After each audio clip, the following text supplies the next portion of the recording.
In the ever-changing meta landscape that is a gacha game, characters are expected to enter and exit the limelight based on whatever the current situation demands of you, and Genshin Impact is no different. The relative performance of a unit can be affected by many different things. Sometimes the rotating endgame might lead to formations of enemies that prove unfavorable to the character in question, or it could be less about they themselves being made weaker, rather other cast members being made stronger as a result of new party support and/or synergy. Whatever the case may be, for a non-competitive game, Genshin has a bunch of characters oscillating from literal bottom tier to viable, apex tier to mid, and everything else in between. Even more impressive is how this game was notoriously easy from an endgame difficulty point of view. When looking through units, especially at the upper echelon of the game, they tend to receive a lot of discussion for one reason or another. It does help that many of said best units happen to be high-profile characters in the game's lore. The Archons, being some of the most influential in the game either now or during their time, would be one such example, making it all the more disheartening that some of them are losing their once dominant status. Amidst all of them though, there's been a character who, by the standards of most people, has been regarded as a top-tier staple practically since the day she came out, and while to her credit she has quite a fan base and gets plenty of attention as far as waifu appeal is concerned, she's surprisingly been low-key for a top-tier character, coincidental given her line of work in the actual Genshin mythos. For today, I wanted to discuss the history of Yelan and how she quietly became one of Genshin's most valuable characters. Yelan's very existence in Genshin was confounding to say the least. She alongside Kosuha joined the game at the tail end of their respective versions, long after the conclusion of the Archon quest, and yet they both had such a lasting impact on the metagame for several years. Similarly, players made comparisons between them and a 4-star who came out before, notably members of the original Power 5. Kosuha was compared to Sucrose and Yelan was compared to Xingqiu. The latter comparison in particular resulted in discourse over whether Genshin was beginning to power creep, as both Yelan and Xingqiu had the same kind of elemental burst wherein they could buff the active party member to deal follow-up hydro damage when basic attacking. After some time though, players eventually realized not only was there enough room for both of them to be played, seeing as the biggest downside to Xingqiu during his prime was that you only had one of him, but more often than not you wouldn't want to play them in the same party. Besides that, she established herself in a number of ways that made her more distinct from Xingqiu, for Xingqiu was the more defensive and reaction-focused one by virtue of his higher application, damage reduction, and stagger resistance. Meanwhile, Yelan was the more offensive of the two, possessing measurably higher damage output than her 4-star counterpart thanks to having a 5-star power budget, scaling off HP, and having meaningful base damage to where investing in her would net you some good returns.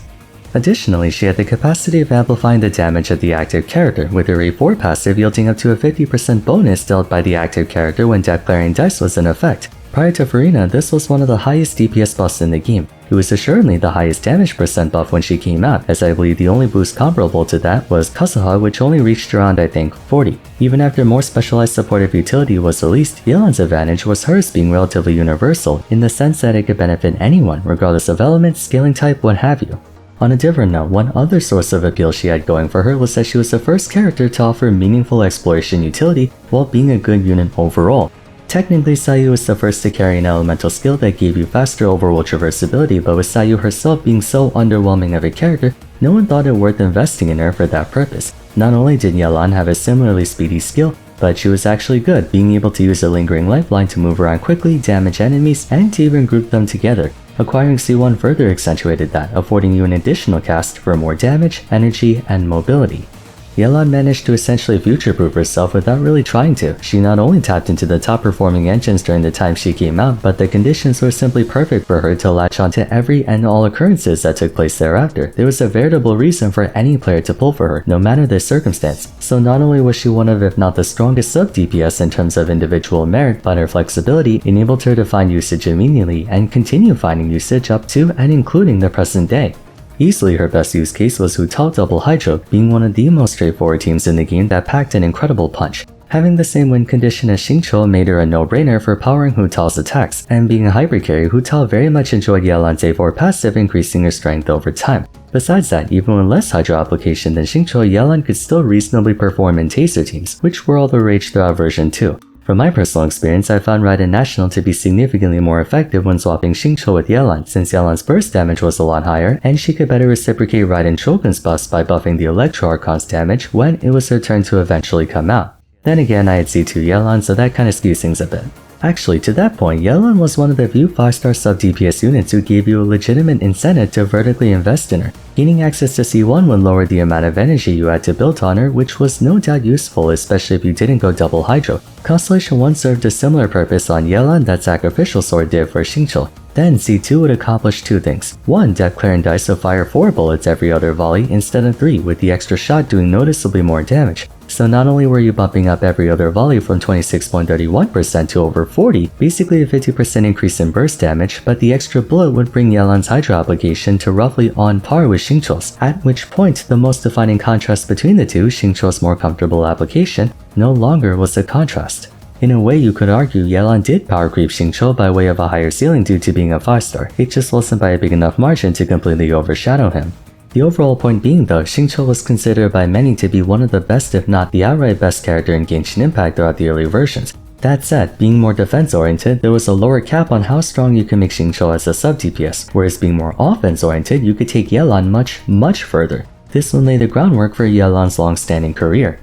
Like I prefaced earlier, Yelan was set up to take advantage of what Genshin already had, and she could exploit whatever Genshin would bring in the future. She came in at the literal perfect time, just before Hydra was about to become the best element, and she made sure to be at the front of the line for when it did become the best element. Yelan's ease of use and good application even at base gave her an easy ticket into the emerging Dendro meta, being a great staple addition to Bloom teams. She became fast friends with Nilou as part of the early Nilou Bloom team, usually consisting of herself, Nilou, Nahida, and some other Hydra unit like Kokomi. In the Hyper Bloom department, you can make use of Yelan in a team like Alhaitham, Xingqiu, Yelan, and Shinobu for a double Hydro Hyper Bloom team. There were so many top tier teams that wanted or needed her. Giving even more perspective on just how insidiously dominant she was, version 3.4 had unequivocally one of the most heavily demanded reruns of all time. Hu Tao and Yelan, those who skipped her in 2.7, were so salty about glossing over her that I still remember the sheer amount of fanfare Genshin players gave when they announced her rerun. Yelan was by far one of the most pressing characters among the entire roster throughout version 3, consistently ranking in the top 5 as a matter of fact. I'll have my editor put up the usage data on screen.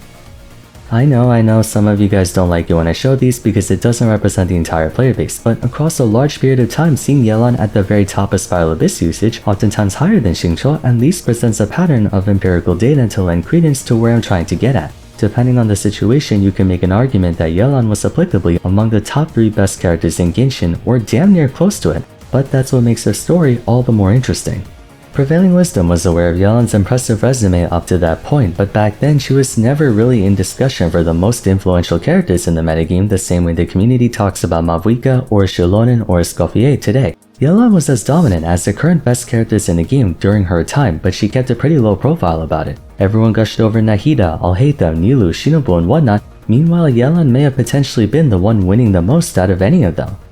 To further highlight where I'm getting at, let's talk about the anti-Xingqiu campaign. In a similar fashion to how Hoyo tried and failed to push Bennett out of the meta by making units who scaled off other metrics like HP and Elemental Mastery instead of attack, Hoyo tried to make Xingqiu less dominant as well, albeit to a lesser degree. When version 4 came about, their initial strategy was to bring DPS units that couldn't easily facilitate Xingqiu's normal attack and or reaction-based playstyle. For example, Linny could not use Xingqiu despite being a pyro attacker, neither could Neuvillette as he was a charged attacker. Navia could theoretically use Xingqiu, however the bulk of her DPS was housed in blasting enemies with her skill, not normal attacks. Then came in Xianyun, who encouraged Hu Tao, possibly the most frequent user of Xingqiu, to forego normal attacks in favor of plunging ones.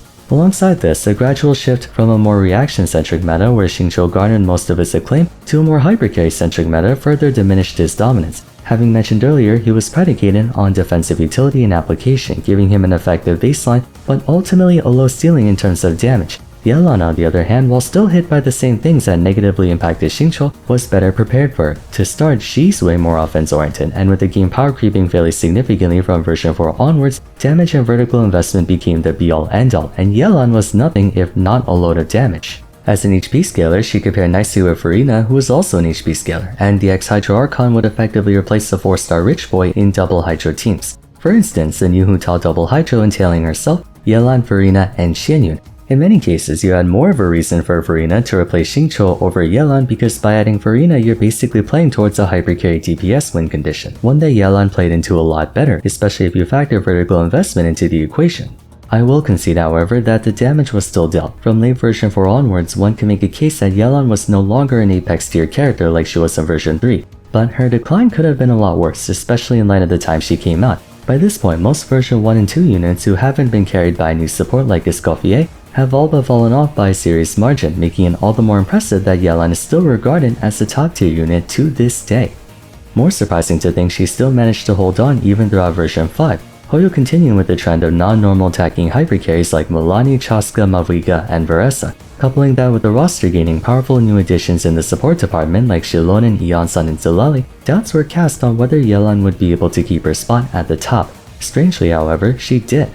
Whether it was out of comfort owing to many people still very much enjoying using Wu Tao, Arlecchino, and such, or if it was because she was just that future-proof, Yelan was still present in the metagame. Nowhere near as commanding as she used to be, but she was even managing to outlast the likes of Raiden Shogun, Nahida, and Neuvillette on occasion. But what ultimately gave her the necessary lifeline to linger ever so slightly longer in Genshin's top tier was the return of Freeze, an engine that Yelan previously didn't really have much association with.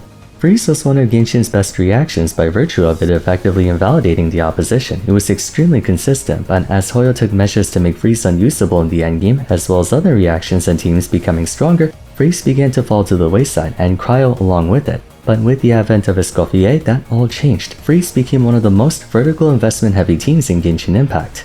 Yelan was able to sneak by with the rest of the engine by joining up with Arena as a swap-out option for your final party slot, resulting in the second strongest DPS team in the game as of version 6.0, Skirk, Xingqiu, Verina, and Yelan. Again, to be fair, the fourth party member is your choice between Shunhe, Yelan, C6 Dahlia, or full support Zilali, so technically Yelan's not actually best in slot in this team. But seeing as all four choices are roughly around the same ballpark in contribution, it really comes down to whichever one you're most invested in. Skirk's penchant for normal attacks was a godsend for Yelan, becoming without question her best hypercarry to play alongside, which brings us to where she stands today. Though her position in top tier is the most tenuous it's ever been, and it's not unreasonable for people to suspect that she could get knocked off at the first sight of a new Hydro DPS or support, when you think about all the characters in top tier who came and went, second only to maybe Kosuha, Yelan has been considered one of the game's best characters, or at the very least one of the game's top sub-DPS units, for practically her entire life. Genshin's power scaling has accelerated to a breakneck pace, with version 5 kicking open the floodgates and version 6 being expected to follow soon. It's hard to say how long Genshin's old generation can hold out for, with even Kazuha's party versatility being tested by Xilonen and a few others. In spite of all that, Yelan was able to avoid every possible meta shift that posed a threat to her, resulting in a spectacular 3-year-long career as one of the game's best characters, and she's still going at it. I have no clue how much time she has left, but it would be a disservice to not acknowledge how a character who many once wrote off as a Xingqiu clone and a filler unit ended up surviving longer than anyone else who came before her, and frankly outlasted many that came after. Gacha games are very much the embodiment of beware of an old man in a profession where men die young. You know a character is good when they last years without falling off. If in the next version or two Yelan were to get power crept whenever they decide to release another Hydro sub DPS, I feel like most people would continue playing her out of familiarity and comfort, the same way people are still loyal to Hu Tao even after Lini, Arlecchino, and Mavuika came out.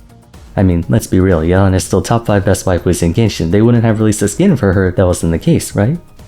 Right? Anyway, that's enough glazing for today. Let me know your thoughts on Yelan in the comments down below, and as always, if you enjoyed the video, I would appreciate it if you'd like to like and subscribe. Don't forget to follow me on Twitter at Vars, join my Discord server, and why not check out my episode on Hu Tao if you haven't yet. But till next time, thanks so much for watching, and I look forward to seeing you again soon. Take care.